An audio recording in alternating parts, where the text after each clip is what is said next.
दोस्तों, आपके जीवन के साथ एक बार तो ऐसा ज़रूर हुआ होगा कि आपको कोई एक व्यक्ति ऐसा आपके घर आपको अपने घर पे इनवाइट करता है निमंत्रण के लिए या फिर किसी दावत के लिए, और आप जाने से मना कर देते हैं क्योंकि आपको लगता है कि जो आपका दोस्त है वो बिल्कुल खराब व्यक्ति है, उसका आचरण गंदा है, वह चोरी करता है या फिर कुछ गलत काम करता है, और यदि मैं उसके घर जाऊंगा, उसके निमंत्रण को स्वीकार करूंगा तो लोग मुझे भी वैसा ही समझेंगे।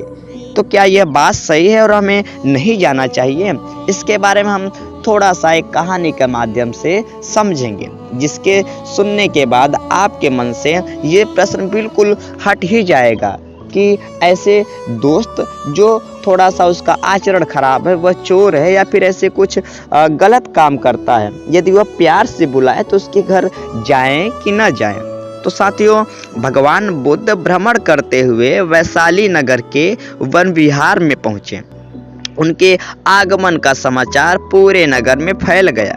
कुछ ही समय में मानो तो पूरा नगर उनके दर्शन के लिए उमड़ पड़ा।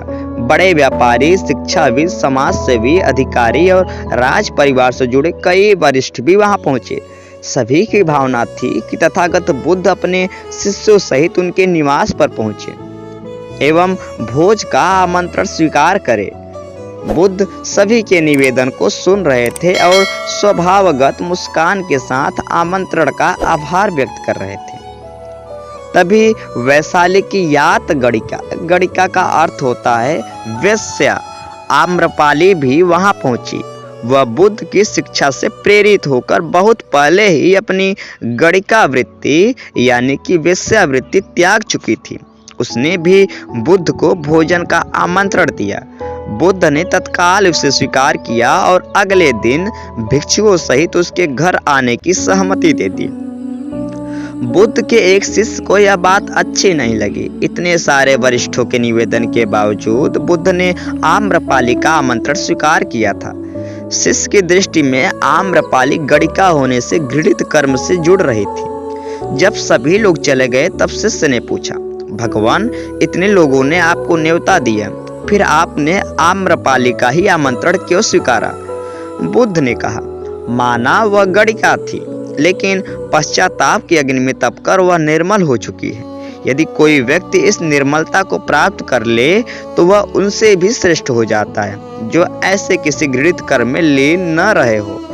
ऐसे व्यक्ति का आमंत्रण स्वीकारने में संकोच नहीं होना चाहिए। कोई व्यक्ति जब बुरे कामों में संलग्न रहता है तब उससे दूरी रहे तो ठीक है, लेकिन जो बुरे कामों को छोड़ दे उसे स्वीकार करने में संकोच नहीं करना चाहिए।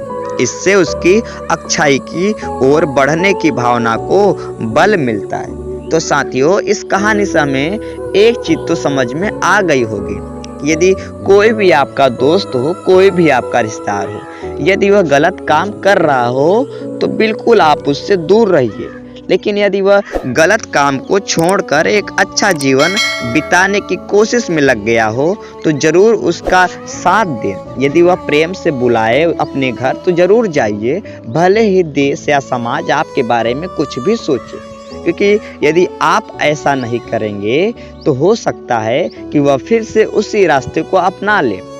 तो ऐसे अच्छाइयों को बल मिलता है और एक नया नवजागरण पैदा होता है। हमें उम्मीद है आपको ये कहानी पसंद आई होगी। यदि आप चाहते हैं ऐसे मैं और कहानी लाओ तो प्लीज़ आप इस चैनल को सब्सक्राइब कर हमें हिम्मत दें। सुनने के लिए आप सभी का